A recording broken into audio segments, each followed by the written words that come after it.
नमस्ते, मैं आपके बीच का सुदीप आपका स्वागत करता हूं आपके अपने चैनल साडा चैनल में। आज हम देश की बेरोज़गारी के ऊपर बात करेंगे।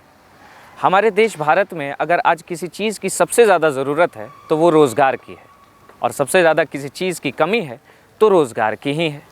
ऐसा क्यों है कि इतना बड़ा और विशाल हमारा देश भारत, जिसमें आज विदेश की ऐसी कोई भी कंपनी नहीं जो निवेश ना करे, इसके बावजूद भी हमारे देश में इतनी बेरोजगारी क्यों? अगर इस प्रश्न का उत्तर हम समाज की गलियों में ढूंढे तो जनसंख्या एक बड़ी चुनौती उभर कर सामने आती है, जो पर्याप्त मात्रा में रोजगार का संचार ना कर पाने का एक अहम कारण है।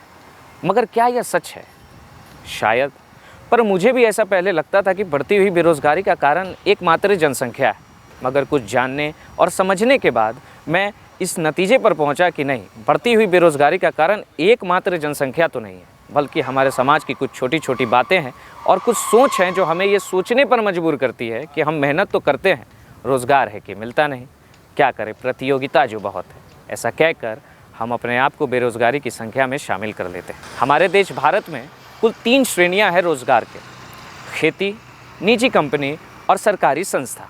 कुल 42% लोग खेती से जुड़े हुए हैं और कुल 8% लोग निजी कंपनी और सरकारी संस्थाओं में नौकरियां करते हैं, और अन्य बचे हुए 51% लोग सरकारी संस्था और निजी कंपनियों के नौकरी के आसार में हैं। 1991 में जब भारत सरकार ने निजीकरण को हरी झंडी दिखाकर देश में व्यापार शुरू किया था, तब रोजगार और विदेशी निवेश प्राथमिकता थे, जो आने वाले सालों में हमारे देश के आर्थिक विकास में एक उछाल आई और रोजगार से युवाओं को एक आर्थिक सहारा मिला था। 1991 में हमारे देश की कुल जनसंख्या 87 करोड़। तब हमारे देश में सरकारी पदों की और सरकारी धनराशि की कमी के कारण हमें निजीकरण को अपनाना पड़ा था। मगर आज हम 2022 में 140 करोड़ से भी ज़्यादा की जनसंख्या है, जिसका कारण है कि निजी कंपनियां भी रोजगार के पैदावार में आज असमर्थ है।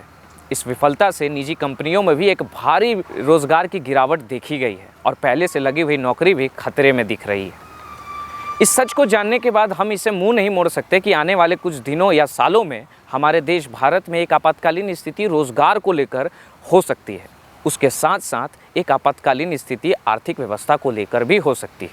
आज हमारे देश भारत में इस स्थिति को देखकर भारत सरकार ने बहुत सारी योजनाएं तैयार की हैं, जैसे make in India, skill India, startup India, ताकि हमारे समाज में ये पता चले कि सरकारी संस्था और निजी कंपनियों के अलावा भी रोज़गार हमारे देश में हो सकते हैं। Skill India, make in India, startup India जैसे योजनाओं में अगर आप में काबिलियत है तो आपको रोज़गार मिलता है। रोज़गार ही नहीं बल्कि आपको सरकार आर्थिक सहायता भी करती है, जिसके द्वारा आप रोज़गार को पैदा भी कर सकते हैं। ये योजनाओं को लाने का सिर्फ एक ही मतलब है कि हम देश की आर्थिक व्यवस्था में मदद करें और देश की तरक्की में अपना एक योगदान दें, अपनी नई काबिलियत से, अपनी नई सोच से, ना कि सिर्फ सरकारी नौकरी और निजी कंपनियों के घेरे में सीमित रहकर।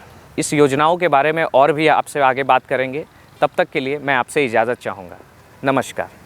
लाइक करें, शेयर करें, सब्सक्राइब करें आपका अपना चैनल साडा चैनल को।